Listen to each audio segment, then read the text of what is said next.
भयो पुलिसले लुकाएर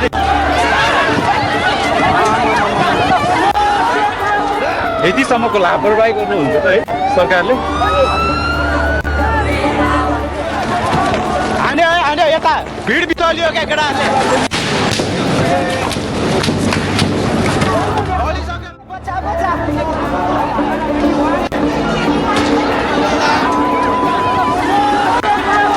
यस्तो छ यस्तो।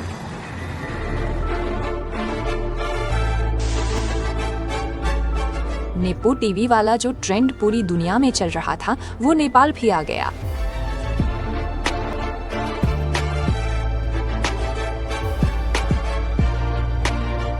हमारे नेताओं की जीवन शैली, उनके बच्चों की जीवन शैली और हम आम जनता की जीवन शैली में इतनी बड़ी असमानता है। हम जागते हैं, कड़ी मेहनत करते हैं, टैक्स भरते हैं, लेकिन सत्ता में बैठे लोग चोरी करते रहते हैं। उसके बाद सोशल मीडिया ट्रेंड उसी हिसाब से चलता है। विभिन्न नेताओं के बच्चे या नेता एक्सपोज हो रहे थे। ये समय है कि हम इन लोगों को जवाबदेह ठहराएं और उन्हें उनके फैसलों के लिए जवाबदेह महसूस कराएं। इस संदेश ने लाखों युवाओं और युवतियों का दिल छू लिया। जैसे घर में बकू नाम से प्यार से पुकारे जाने वाले 17 साल। लेकिन नेपाल का राजनीतिक प्रतिष्ठान सच्चाई को नकारने में ही व्यस्त था। क्या हम जनता से अलग ला कि हम जनता के बीच आशा के केंद्र हैं। ऐसे भाषण चलते रहने के बावजूद स्थिति बहुत बदल चुकी थी। सरकारी प्रतिबंधों के बावजूद जेनजी ने हैशटैग और मीम शेयर करने के लिए और भ्रष्टाचार व कुशासन के बारे में गुस्सा व्यक्त करने के लिए डिस्कॉर्ड और टिकटॉक जैसे अन्य मंच खोजे। श्रीलंका ने किया, इंडोनेशिया ने किया। बेशक हम नेपाली हैं, हम गोरखाली हैं, हम भी ये कर सकते हैं दोस्तों। चलो हम सब मिलकर अपनी आवाज उठाएं। कुछ ही दिनों में देशव्यापी विरोध की योजनाएं फैल चुकी थी।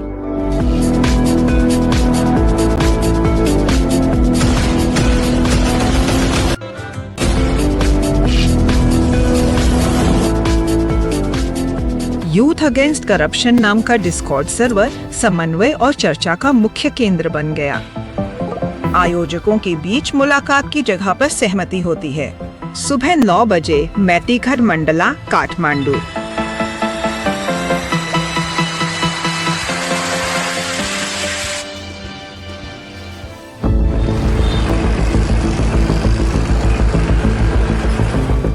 अगली सुबह रक्षा अग्रिम पंक्ति में है। आज हम सार्वजनिक संपत्ति नष्ट नहीं करेंगे, शांतिपूर्ण तरीके से आवाज उठाएंगे। इसलिए हम सभी आज के विरोध प्रदर्शन के लिए तैयार हैं। हम तैयार हैं।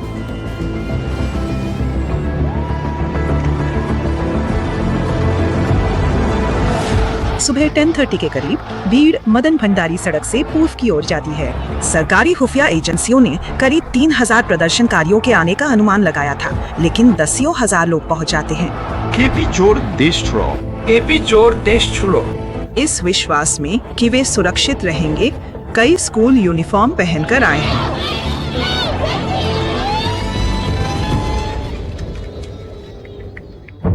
प्रदर्शनकारी संघीय संसद भवन की ओर जा रहे हैं, लेकिन वहां पहुंचने से पहले एक बैरिकेड रास्ता रोक देता है।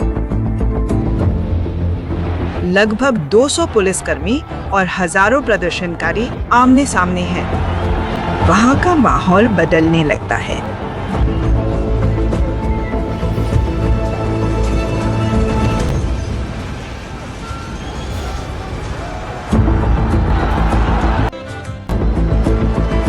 ग्यारह 11:47 पर प्रदर्शनकारियों के एक समूह को पुलिस घेरा तोड़ने का रास्ता मिल जाता है।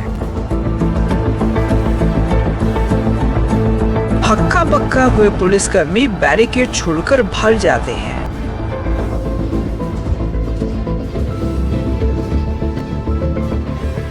और भीड़ संघीय संसद भवन की ओर बढ़ती है।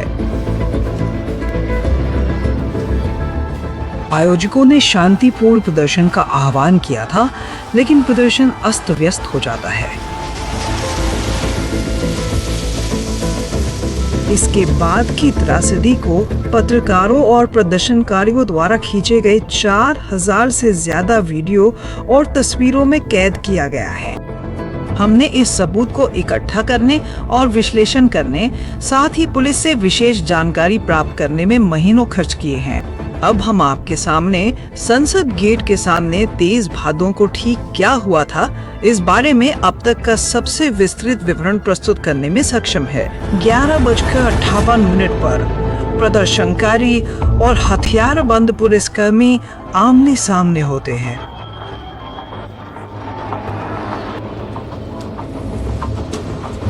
अधिकांश भीड़ शांत है,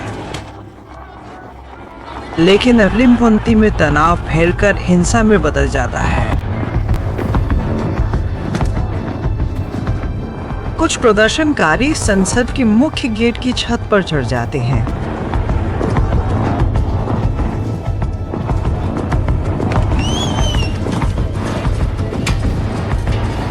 सवा 11 बजे एक समूह दीवार तोड़ता है।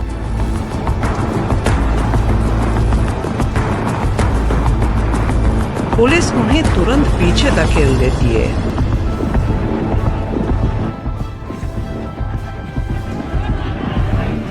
डिस्कॉर्ड पर कुछ प्रदर्शनकारी चिंता व्यक्त करने लगते हैं।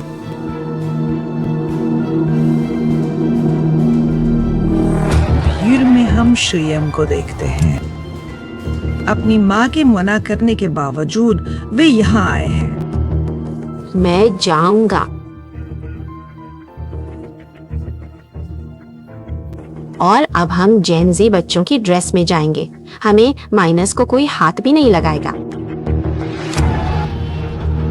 उन्होंने भ्रष्टाचार के विरुद्ध युवा लिखा हुआ बैनर पकड़ा हुआ है, लेकिन सभी लोग उनके जैसे संयमित नहीं हैं।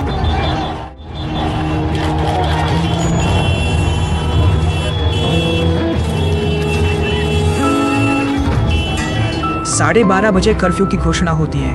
अब ये जमावड़ा गैर कानूनी बन जाते हैं। बात फोन पर फैल जाती है। आगे बढ़ो, आगे बढ़ो। लाठी चार्ज करना था।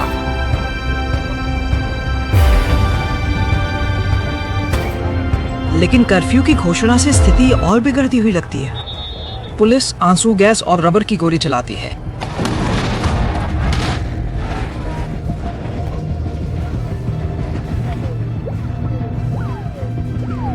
लेकिन उनकी कार्रवाई अस्त व्यस्त है। कुछ पुलिसकर्मी तो प्रदर्शनकारियों पर उल्टे पत्थर तक फेंकते हैं। गेट हाउस में आगजनी देखकर घबराए अधिकारियों ने अपने वरिष्ठों से जानलेवा गोली का इस्तेमाल करने की अनुमति मांगी। उस दिन के पुलिस रेडियो रिकॉर्ड की गोपनीय प्रति से हमें ये जानकारी मिली है।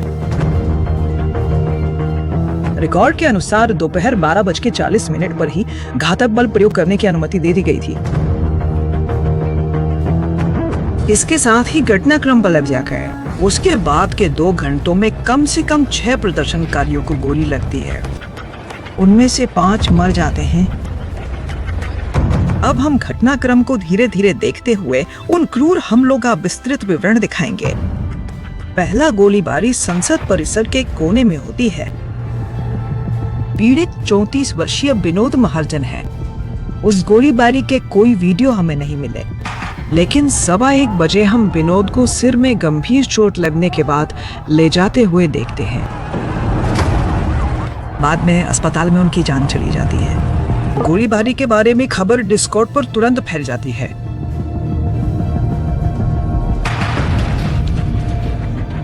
और सड़क का गुस्सा बढ़कर क्रोध बन जाता है। पुलिस भ्रमित हो गई है। एक समूह को गेट के बाहर घेर दिया गया है।